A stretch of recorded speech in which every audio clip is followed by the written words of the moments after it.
부흥하는 교회라는 제목으로 하나님 말씀 함께 나누고 기도하도록 하겠습니다. 지난 주일에 저희가 교회가 성령으로 충만할 때 나타나는 일들에 대해서 함께 생각을 했습니다.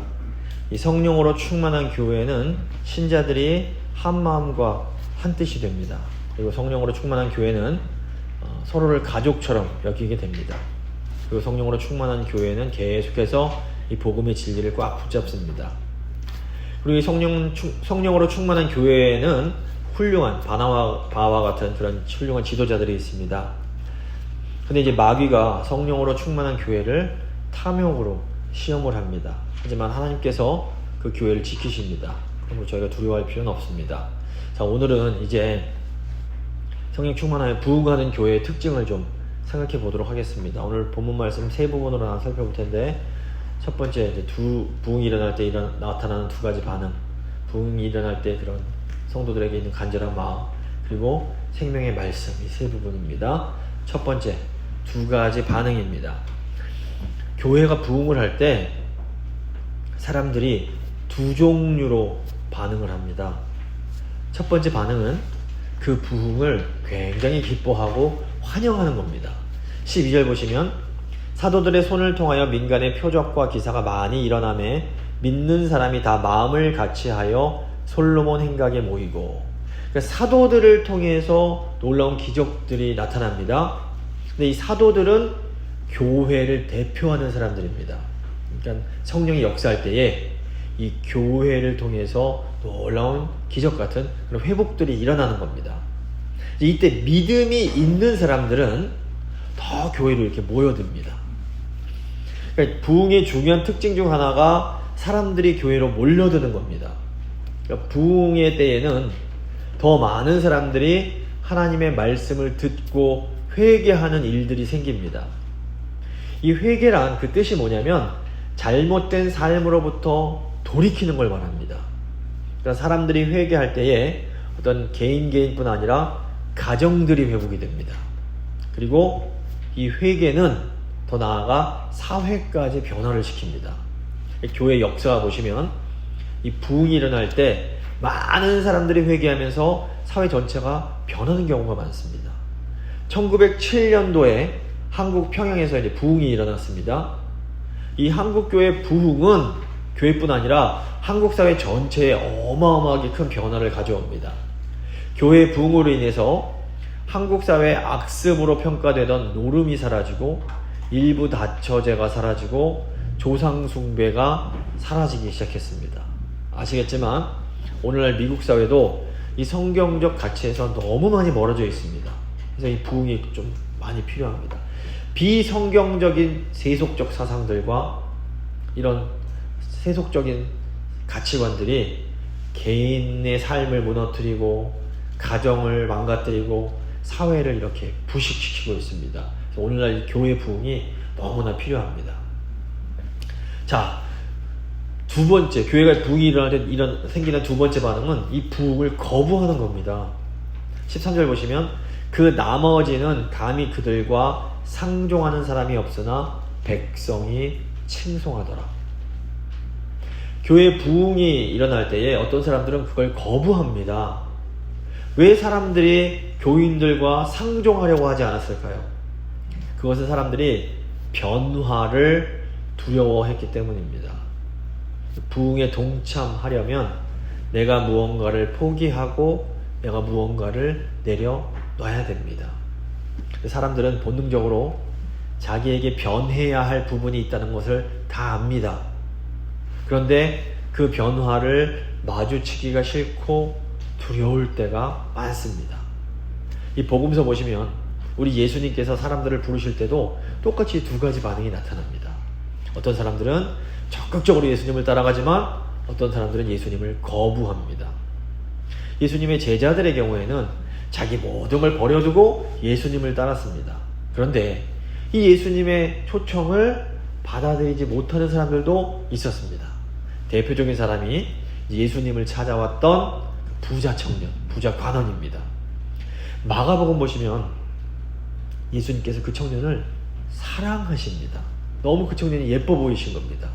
그래서 예수님께서 그 청년에게 나를 따르라 말씀을 하십니다. 초대하시는 겁니다. 마가복음 10장 21절 보시면 예수께서 그를 보시고 사랑하사 이르시되 너에게 아직 부족한 것이 있으니 한 가지 부족한 것이 있으니 가서 너에게 있는 것을 다 팔아 가난한 자들에게 주라. 그리하면 하늘에서 보화가 너에게 있으리라. 그리고 와서 나를 따르라. 그런데 이 청년이 결국 예수님의 초대를 거절합니다. 마가복음 10장 22절 보시면 그 사람은 재물이 많은 고로 이 말씀으로 인하여 슬픈 기색을 띠고 근심하며 가니라. 그 청년은 예수님을 따르려면 버리고 포기해야 될 게 너무 많았던 겁니다.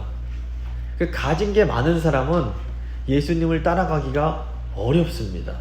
예수님께서 부자가 하나님 나라에 들어가는 것이 낙타가 바늘귀에 들어가는 것보다 어렵다 말씀하십니다.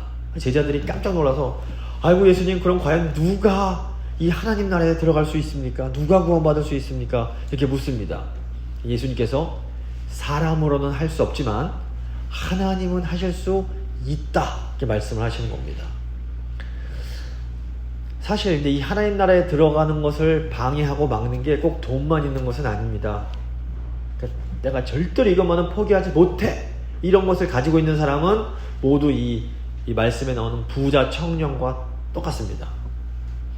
하나님이 나에게 정말 소중한 것을 포기하라고 하시면 그걸 포기하고 주님 따라갈 자신 있으십니까? 그러니까 우리 예수님을 믿는다, 예수님을 따른다, 이게 뭔지 잘 생각해 보셔야 됩니다. 사람들은 예수님 믿는 것을 어떤 지적인 동의, 머리로 이렇게 생각을 할 때가 많습니다. 물론 믿음에는 이런 지적인 동의가 필요합니다. 예수님을 믿는다라는 것에는 우리 예수님이 나를 구원하기 위해서 십자가에서 죽으시고 다시 부활하셨다, 이걸 믿고 인정하는 게 필요합니다.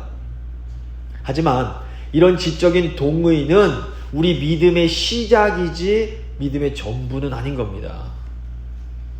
예수님을 믿는다라는 것은 우리 예수님을 따르기 위해서 내가 소중하게 여기는 모든 것을 버리는 게 포함이 됩니다.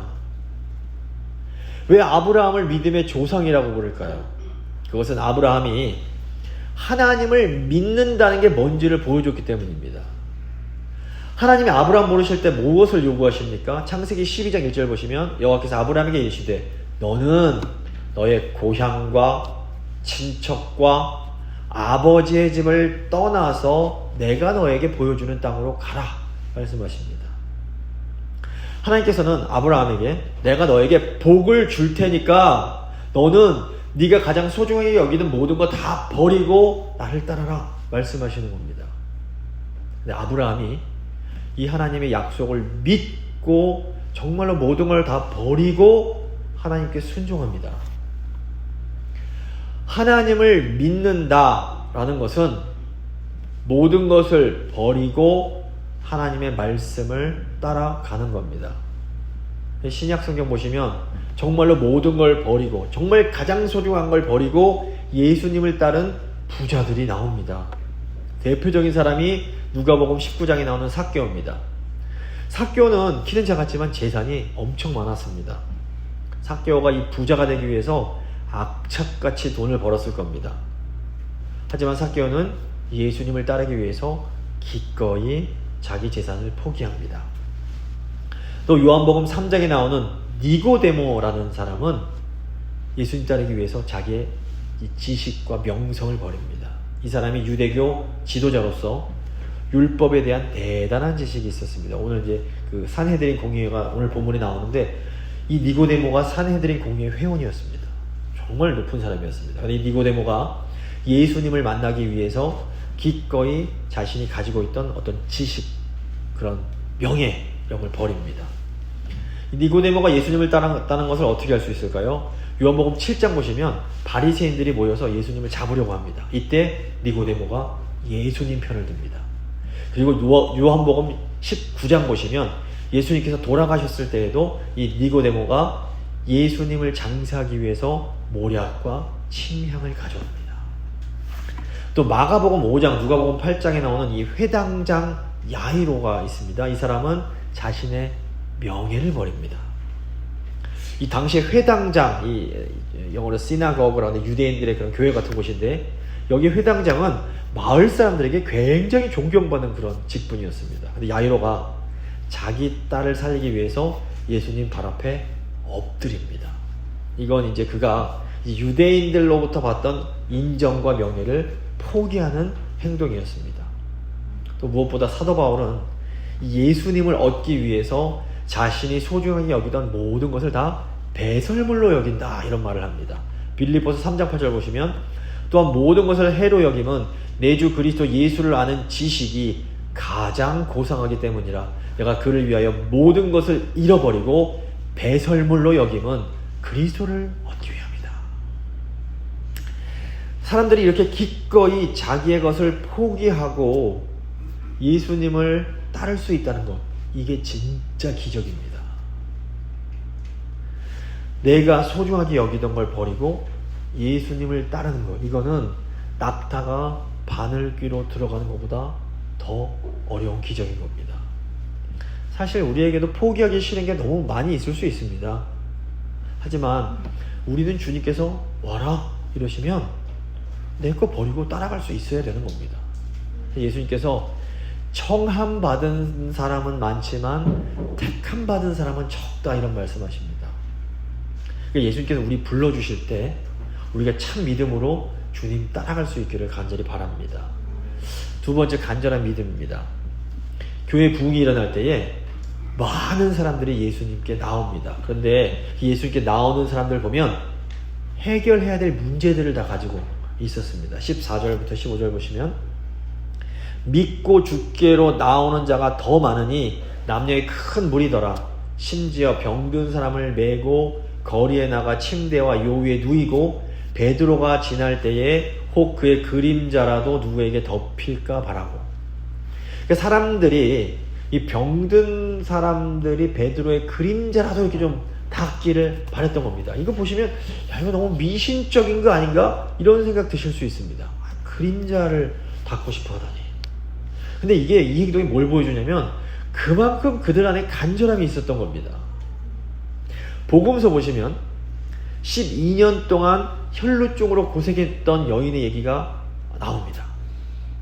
이 혈루증, 그러니까 이 피가 나오는 건데, 이거는 구약 율법에 따르면 부정한 병이었기 때문에 이 여인은 사람들 근처로 가면 안 됐습니다. 그런데 여인이 자기의 병을 몰래 숨기고 몰래 예수님 뒤로 가서 예수님 옷자락을 만집니다.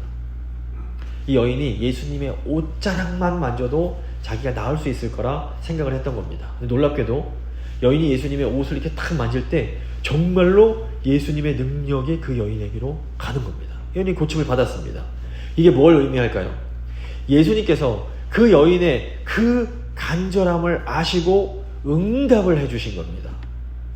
교회에 나올 때에 이 간절한 마음이 필요합니다. 우리가 간절한 마음으로 예수님께 나아갈 때 예수님이 그걸 아시고 우리에게 응답을 주십니다.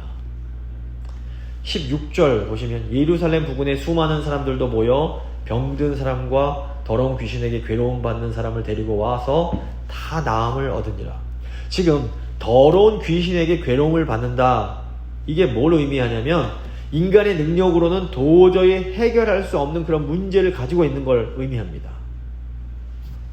그러니까 우리 힘으로 아무것도 할 수가 없을 때, 그때 우리가 하나님께 매달리게 되는 겁니다. 이 삭개오는 뭐 귀신에게 시달림 받는 사람은 아니었습니다. 하지만 이 마음의 그 괴로움은 그 무엇도 해결해 주질 못했던 겁니다. 인간의 힘으로 안 됐던 겁니다. 이 삭개오가 정말로 간절히 자기 문제를 해결받고 싶어 했습니다. 결국 그가 예수님을 보기 위해서 뽕나무로 기어서 올라가는 겁니다. 이 사람이 부자였지만 그 안에 누구도 해결해 줄 수 없는 엄청난 간절함이 있었던 겁니다. 우리가 예수님을 정말로 만나서 문제 해결받고 싶으면 이 간절함이 반드시 필요합니다. 대충 뭐 그냥 와서 앉아있다고 해결되는 게 아니라는 겁니다. 사람들은 다 자기 삶에 어떤 부족함, 어려움이 없기를 바랍니다. 하지만 사실 따지고 보면 어떤 부족함이 있는 게 은혜일 수 있습니다. 우리 모두는 다 어떤 고유의 부족함, 어려움들이 있습니다. 어떤 분은 뭐 재정적인 어려움이 있을 수 있고, 어떤 분은 건강의 어려움이 있을 수 있고, 어떤 분은 관계의 어려움이 있을 수 있습니다. 근데 이 부족함이 인간적으로 보면 불행이요 재앙입니다. 그런데 영적인 눈을 딱 뜨고 보면 이런 부족함들이 우리가 예수님께 나아갈 수 있는 소중한 기회가 됩니다. 우리의 고난이 예수님께 나아가는 이유가 될 수 있다면 사실상 그 고난은 변장된 축복인 겁니다. 지금은 손해보는 것 같고 지금은 참 어려운 것 같지만 사실은 어마어마한 축복일 수 있습니다. 우리의 아픔과 우리의 부족함이 참된 축복으로 나가는 길이 될 수 있습니다. 우리가 예수님 따라가고 있는데 왜 우리에게 고난이 있어야 됩니까? 잠언 말씀 보시면 교만이 패망의 선봉이라고 가르칩니다. 이 고난이 우리를 교만으로부터 보호해 줍니다. 최근 뇌과학 연구에 따르면 사람이 권력을 딱 얻으면 이 뇌 구조가 정말로 바뀐다고 합니다. 권력자의 뇌는 점점 남의 말을 듣지 않는 구조로 변해버리는 겁니다. 사울왕 보시면 사울이 왕이 되기 전에는 꽤나 겸손했습니다. 근데 왕이 된 후에 교만하게 변해버립니다. 제가 한국에서 장로가 되기 전에는 엄청 겸손하시던 분이 계셨는데 이분이 장로가 딱 되고 나서부터는 다른 사람 말을 듣지 않는 걸 봤습니다. 왜 그런 걸까요? 이분의 뇌 구조가 변해버린 겁니다. 그렇다면 어떻게 해야 이렇게 뇌가 변하는 걸 막을 수 있을까요? 이 다윗을 보면 그 답이 나옵니다. 물론 다윗도 뭐 완전하지 못합니다. 다윗도 왕이 된 후에 큰 실수를 저지릅니다. 권력이 이 다윗의 뇌에도 어느 정도 영향을 준 겁니다. 그런데 다윗의 그 마음의 중심, 그 하나님을 향한 절박함은 변하지 않습니다. 다윗이 나단 선지자가 너 잘못했어 죄를 지적할 때 즉시 자빠져서 회개합니다. 다윗이 울면서 하나님한테 나아갑니다. 어떻게 이게 가능한 걸까요? 다윗이 경험했던 많은 고난들이 다윗의 그 중심이 변하지 않도록 지켜주었던 겁니다. 다윗이 사울 왕에게 쫓기면서 고난을 많이 경험합니다. 이 고난을 통해서 다윗은 하나님 앞으로 나아가야만 살 수 있다는 것을 그냥 몸으로 익혔던 겁니다. 우리가 머리로 그냥 아는 것과 몸으로 완전히 익혀서 아는 것은 전혀 다른 겁니다. 머리로 아는 건 우리를 구원하지 못합니다.